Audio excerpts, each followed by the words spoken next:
नमस्कार, आप देख रहे हैं न्यूज फॉर नेशन और मैं हूं सांत्वना आपके साथ। देश में कहां चिप वाला पासपोर्ट बनेगा, ये कैसे काम करेगा और फर्जीवाड़े से कैसे निजात मिलेगी, इस बात की जानकारी हम आपको इस खबर में देने जा रहे हैं। दरअसल टाटा कंसल्टेंसी सर्विसेज यानी टीसीएस चिप आधारित पासपोर्ट लॉन्च कर सकती है। भारत में इस पासपोर्ट का रास्ता साफ हो गया है। टीसीएस का नाम इसमें सबसे आगे आ रहा है, जो चिप आधारित पासपोर्ट शुरू कर सकती है। इस पासपोर्ट को ई पासपोर्ट कहा जाएगा क्योंकि इसका जो कामकाज है पूरा इलेक्ट्रॉनिक होगा। एक मीडिया रिपोर्ट में कहा गया है कि विदेश मंत्रालय के सहयोग से टीसीएस एक कमांड और कंट्रोल सेंटर खोलने जा रही है, जिसका काम ई पासपोर्ट से जुड़ा होगा। टीसीएस इसके लिए डेटा सेंटर भी लगाने जा रही है। टाटा की इस कंपनी को सरकार से पासपोर्ट प्रोजेक्ट का ठेका मिला है। इस साल के शुरू में हुए डील के तहत टीसीएस को 10 साल के प्रोजेक्ट के लिए 6,000 करोड़ रुपए मिले हैं। ई पासपोर्ट प्रोजेक्ट ई गवर्नेंस का सबसे अहम प्रोजेक्ट बताया जा रहा है।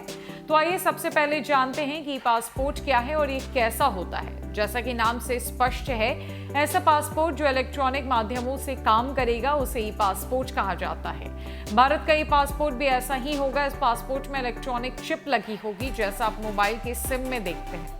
अभी हमारा पासपोर्ट बैंक के पासपोर्ट की तरह होता है, जिस पर वीजा और इमिग्रेशन के मोहर लगते हैं। ई पासपोर्ट भी इसी रेगुलर पासपोर्ट की तरह होगा, लेकिन उसमें चिप लगी होगी। आप इस तरह की चिप अपने ड्राइविंग लाइसेंस में भी देखते होंगे। ई पासपोर्ट में भी कुछ वैसा ही होगा। अब सवाल है कि पासपोर्ट में चिप लगा देने से क्या होगा। तो जवाब है कि सारा डेटा उसी चिप में मौजूद रहेगा। जिस तरह एटीएम कार्ड में लगी चिप में आपकी हर तरह की जानकारी होती है, वैसे ही जानकारी ई पासपोर्ट के चिप में भी होगी। नाम, जन्म तिथि और पता, सब कुछ। इसके अलावा आप किन देशों में गए, कहाँ का वीजा मिला और कितने साल के लिए वैध रहा, इमिग्रेशन कहाँ और किस दफ्तर में हुई, ये सारी जानकारी फीड रहेगी। अभी ये सब जानकारी आपके पासपोर्ट के पेपर पर प्रिंट किया जाता है।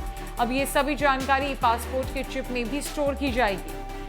अभी तक आप एयरपोर्ट या इमिग्रेशन दफ्तर में जब जाते हैं तो कागजी कार्रवाई में बहुत समय लग जाता है। चिप लगाने से यह काम मिनटों में होगा। इमिग्रेशन अधिकारी आपके पासपोर्ट को स्कैन करेगा और आपसे जुड़ी हर जानकारी कंप्यूटर स्क्रीन पर सामने होगी। अभी किताब वाले पासपोर्ट में सभी काम निपटाए जाते हैं। इमिग्रेशन ऑफिस में किताब वाले पासपोर्ट की चेकिंग होती है और इससे जुड़े कागजात मांगे जाते हैं। चिप लगने के बाद ये सभी काम मिनटों में होंगे और लोगों का समय बचेगा।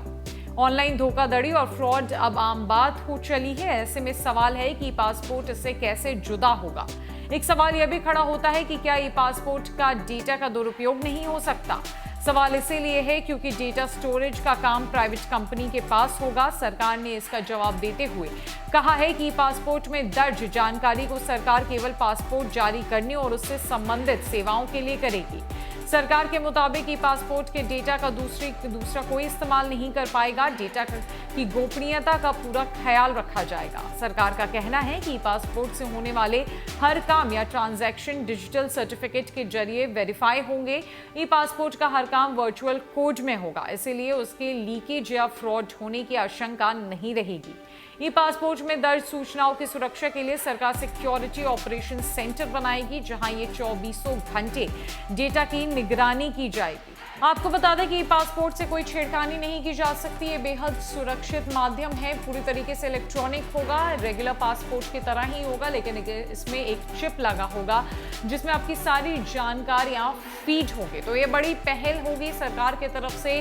टीसीएस यानी टाटा कंसल्टेंसी सर्विसेज इसकी शुरुआत करने जा रहा है, जो कि बेहद सराहनीय है। फिलहाल के लिए इस रिपोर्ट में इतना ही। नमस्कार।